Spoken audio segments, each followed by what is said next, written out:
So we've been talking about the nervous system for quite a bit, neurotransmitters, action potentials, excitability of neurons. But how is all of this initiated? And the answer to that is due to sensory reception, which could be due to vision, touch, sound, heat, pain, a number of things. So let's take a look at hearing to start with. What we have right here is the ear, otherwise known as the pinna. And then this is the auditory canal or the ear canal, which all of us are familiar with. You put a Q-tip in there. You don't want to put it too far because you're going to hit the eardrum, otherwise known as the tympanic membrane. Within the middle ear in blue, we have 4 really small bones known as ossicles or the ear ossicles, and they are the malleus, incus, and stapes. The first one, I should say from left to right, we have the malleus, the incus, and stapes. And these are little bones that actually vibrate back and forth to activate sound waves within the cochlea. Now the cochlea is right here. This whole structure is involved with both equilibrium and hearing. These are semicircular canals. This right here is the vestibule. We're not concerned about the vestibule or the semicircular canals with regards to hearing. So our focus really within the inner ear is going to be in this structure right here known as the cochlea. So sound waves enter our ear. The pinna is more of a funnel than anything else to funnel sound waves through the auditory canal. So those sound waves will proceed through the auditory canal to cause the tympanic membrane to vibrate. So think of the tympanic membrane somewhat akin to a trampoline. The actual fabric of the trampoline, as kids or adults bounce up and down on the trampoline, that's somewhat what the tympanic membrane is like, or say the membrane of a tambourine. And when that vibrates, it's physically attached, that is to say the tympanic membrane is physically attached to the malleus. So the way these middle ear bones work is once these sound waves cause the tympanic membrane to vibrate, it's going to activate these little ear ossicles, the malleus, the incus, and stapes that just vibrate back and forth due to the activity of the tympanic membrane. The malleus is going to hit the incus is going to then hit the stapes. So this incus, when it gets hit by the malleus, is going to swivel like that. This part's right here, but then when it goes back, it's going to hit the stapes. And then the stapes is going to hit another membrane right here known as the oval window. The oval window is part of the vestibular cochlear apparatus, and it's going to send fluid waves through the cochlea. And we're going to take a close-up look at the cochlea, and any pressure within the cochlea can be disseminated out of the round window right here. So once again, we have the external ear, the middle ear, and the inner ear. This is somewhat of an expanded view of the cochlea. It's not as circular as this, or it's not circular at all. I'm just trying to demonstrate a more simplified view of this. Right here is the stapes, just like we see right here. This is the round window. The stapes is going to slam on the oval window. So let's just put this red right here represents the oval window. And within the cochlea, we have 3 regions. We have on top of the red line, the scala vestibuli. Below the red line, we have the scala tympani. And the red line would represent another open space within the cochlea known as the scala media, otherwise known as the cochlear duct. The scala vestibuli and the scala tympani are filled with a fluid known as perilymph. The fluid within the scala media, or the cochlear duct, is known as the endolymph. And what happens is when the stapes slams on the oval window, it pushes fluid through the scala vestibuli, back through the scala tympani, and then that pressure, not necessarily the fluid, but the pressure is disseminated or dispersed through the round window that moves back into the middle ear. Within the interface of the scala vestibuli and the scala media and the scala tympani is an organ of Corti.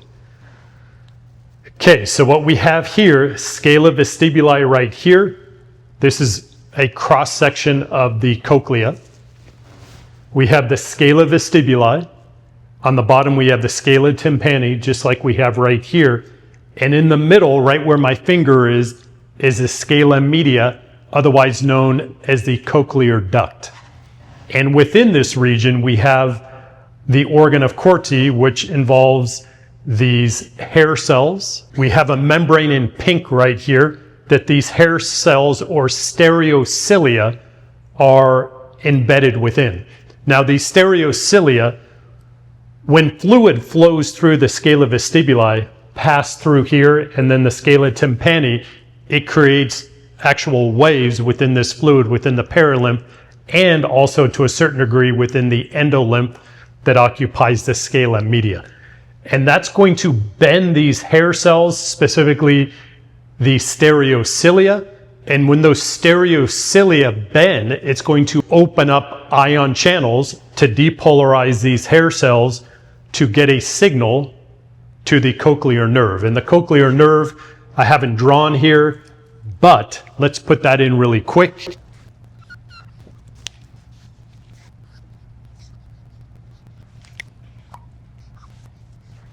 Okay, so let's take a closer look at this right here. This is the scala media, otherwise known as the cochlear duct. And within here we have these hair cells. This is that pink membrane that I was referring to over here. And as fluid flows through the scala vestibuli and the scala tympani, it's actually going to bend these hair cells and open up ion channels. And specifically, these are cation channels. What do we normally think of that enter cells to depolarize cells? Well, if you said sodium, you're incorrect, but your reasoning is sound because normally it is sodium. But there's something odd that's going on here within the scala media, otherwise known as the cochlear duct. That is to say, we have these cells right here known as the stria vascularis, which we have right here. And the stria vascularis secrete potassium into the endolymph. So once again, as a reminder, we have perilymph that occupies the scala vestibuli and the scala tympani. This is actually very, very similar to cerebral spinal fluid. But here, the cells of the stria vascularis are secreting potassium ions into the endolymph. So the predominant ion, specifically the predominant cation within the endolymph, is potassium. And there's a lot more potassium in the endolymph than is found within these hair cells. As a result, the bending of these hair cells are going to open up these mechanically gated potassium channels, which is going to allow potassium to enter these cells.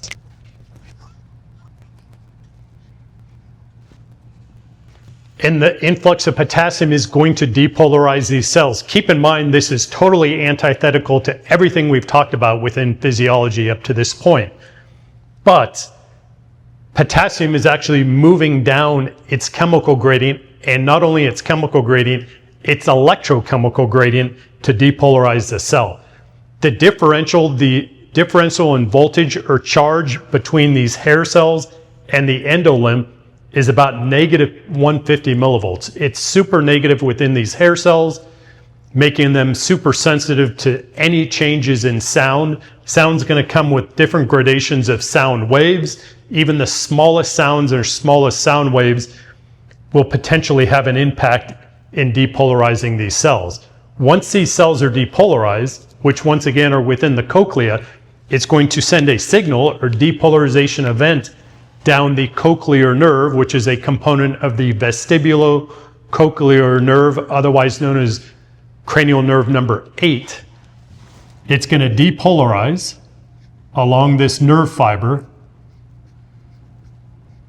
and it's going to proceed to the medulla oblongata, which will then synapse with another neuron going to the auditory cortex of the temporal lobe.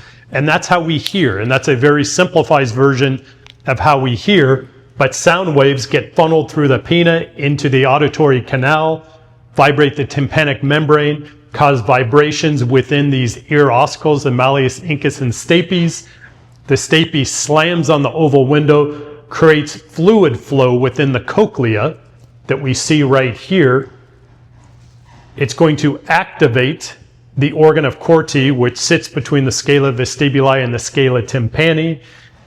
And because there's such a high concentration of potassium in the endolymph, it's going to flow into these cells, known as the hair cells. We call this the endocochlear potential because of this great voltage difference between the hair cells and the endolymph.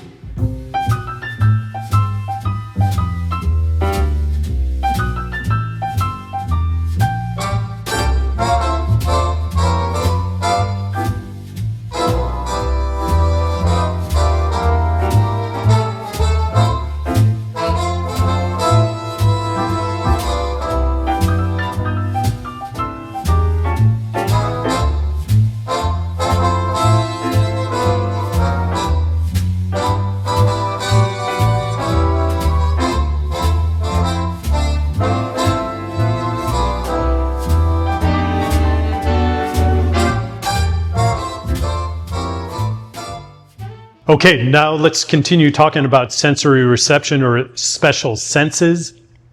And to be clear, special senses include things like taste, hearing, vision, equilibrium, and olfaction, otherwise known as smell. So if we look at the eye right here, this is what the eye looks like. The black dot right in the middle that we all have, that everyone's familiar with, is the pupil. And the pupil is going to change in size in reaction to the amount of light. When there's low light conditions, the pupils get larger. And when there's high light or a lot of light coming into our eye, the pupils get much smaller. That's known as pupillary constriction. Pupillary dilation, the pupils get larger. Pupillary constriction, they get much smaller, pin size.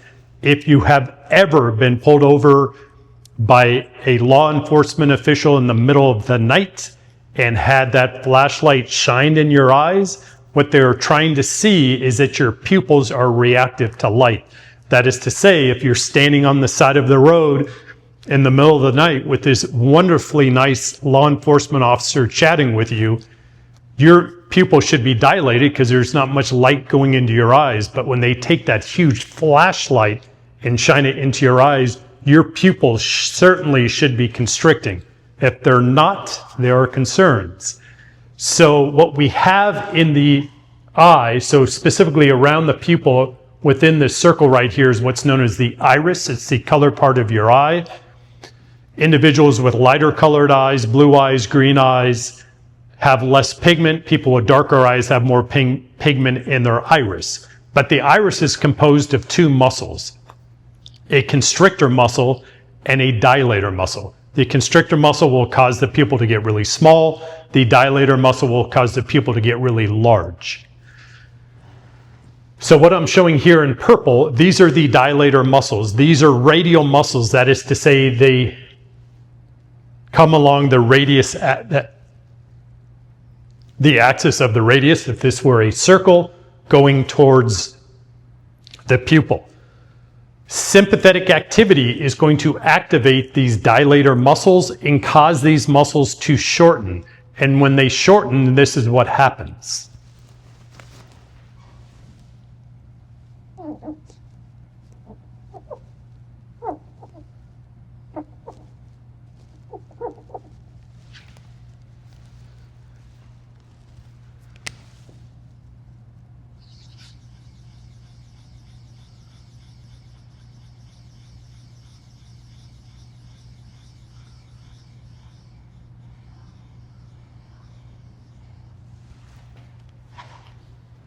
Your pupil gets really large. To be clear, the pupil is just an open space within the iris that allows light to pass through. So as those radial muscles, pupillary dilator muscles, which are radial muscles, shorten, they cause pupillary dilation. Now the other set of muscles are a sphincter. It's a pupillary sphincter muscle.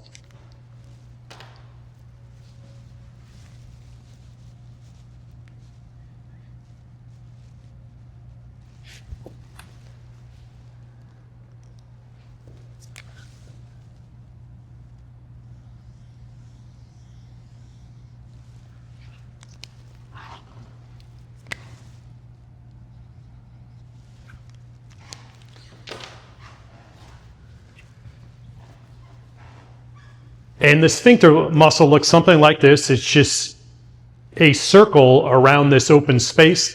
There are a number of sphincter muscles in our body that will wind around a specific region of our body. For example, between the esophagus and the stomach, there's a sphincter muscle that opens and closes, and that's just due to those circular muscles around the open space contracting and making that lumen or space smaller. One way to think about it is if you were to take a rag and you were to wring that out like this rotation movement is the same movement as a sphincter muscle, and that makes this part, in this case the rag, smaller. And that's exactly what happens to the pupil. So once again, the pupil is a mechanism by which light is regulated. The amount of light is regulated moving into the eye. Certainly, we don't want too much light activating our eye because that can make everything downstream challenging. Here is an image of the eye, a very basic image. This is the anterior portion of the eye, specifically the cornea. The light rays would pass through the pupil, pass through the lens, all the way to the back of the eye. So the cells that allow us to actually see, that get activated to initiate a process known as signal transduction, and that's transforming different forms of energy, light rays, into electrical impulses that move to the brain to allow us or to help us understand what we are seeing, or merely that we are seeing something. So here in the back of the eye and the posterior aspect of the eye in purple, I have the epithelial tissue, which is a pigmented tissue. And this right here is the optic nerve, and that's going to go back to the occipital lobe of the brain when it's activated via light rays. So how does this work? Well, there's 3 cells involved in this. There are the photoreceptor cells, and the 2 types of photoreceptor cells within our eye are the rods and cones. For this video, I am not distinguishing between rods and cones and how they differ. I'm just really dealing with a photoreceptor cell, but what I've drawn here is certainly a rod. The other cell is a bipolar cell, and the third cell is the ganglion cell. And the interesting thing about this is light rays come into the eye. One might expect that those light rays are immediately going to hit the photoreceptor cells. And they certainly are, but I should restate that. One might expect that the photoreceptor cells of these 3 cells would be the first cell that the light encounters. But actually, light is going to pass through, come this direction, pass through the ganglion cell, past the bipolar cell, and get absorbed by these photoreceptor cells. So this whole process is working from posterior to anterior. So this is in the dark, this is in the light. In the dark, what happens is, and when I say dark, I'm not necessarily saying totally pitch dark, and when I'm saying light, I'm not saying, 12 p.m. in the middle of the day, but some degree of light which is activating the photoreceptor cells within our eyes. So when we are not seeing anything, this photoreceptor cell is activated, it is depolarized, and it's releasing its signaling molecule. To be clear, I am not calling this a neurotransmitter because these are not neurons. These are specialized photoreceptor cells, specialized cells of this particular special sense. But this is actually releasing glutamate, which inhibits the bipolar cell. As a result, the bipolar cell is not too happy, and the bipolar cell is not activated, it is not excited. Excited, once again, refers to a cell depolarizing or engaging in an action potential. So once again, these signaling molecules, glutamate, released from the photoreceptor cell, is inhibiting the bipolar cell. It's preventing the bipolar cell from becoming activated or excited.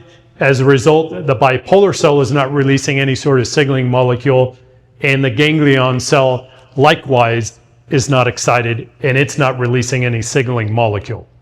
In the light, what happens is the photoreceptor cell in the light, the photoreceptor cell is not releasing any signaling molecule. It is not releasing any glutamate. As a result, the bipolar cell is super happy and excited. And because it's excited, and when I say excited with regards to cells, that means they are depolarizing. So we're going to get a depolarization event along this bipolar cell, which is going to release a signaling molecule. And this signaling molecule is glutamate. To be clear, this signaling molecule up here is also glutamate. But this glutamate is excitatory, whereas this glutamate is inhibitory. That is to say, when this glutamate binds to the ganglion cell, it's going to excite the ganglion cell.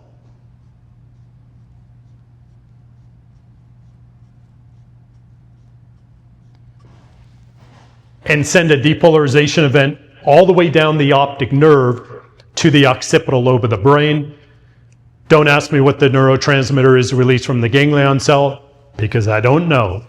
But to be clear, I described the glutamate up here as being inhibitory because it's not exciting the bipolar cell. This glutamate I've described as being excitatory because it's exciting the ganglion cell. What causes the difference between these two glutamates? Well, it's not the glutamate. Glutamate is glutamate. It is the receptors. And it's important to remember within physiology, it's not so much the signaling molecule that has a huge impact on cells and tissues and activity within the body. It's actually the receptors these signaling molecules are binding to. So there's going to be different types of receptors on the ganglion cell than what we find on the bipolar cell. So let's take a closer look at what is happening within these photoreceptor cells. If we look here, here's a photoreceptor cell. These are both the same photoreceptor cell. One is in the dark, one is in the light. And what we have here are a number of things. In purple here, we have a photoreceptor pigment. This pigment is going to absorb light rays. Attached to that, and keep in mind, when I say photoreceptor pigment that's absorbing light rays, this is the receptor. So we've talked about ligands or signaling molecules that activate receptors, mechanically sensitive receptors.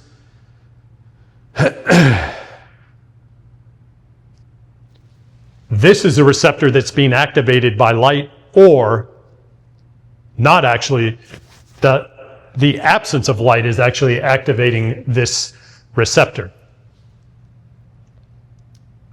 So once again, this is the photoreceptor pigment. In red here, we have a G protein known as transducin. This black triangle is representing an enzyme known as phosphodiesterase. And within the dark, there is a molecule known as cyclic GMP that is keeping this channel open. This channel is a sodium-calcium channel. And when cyclic GMP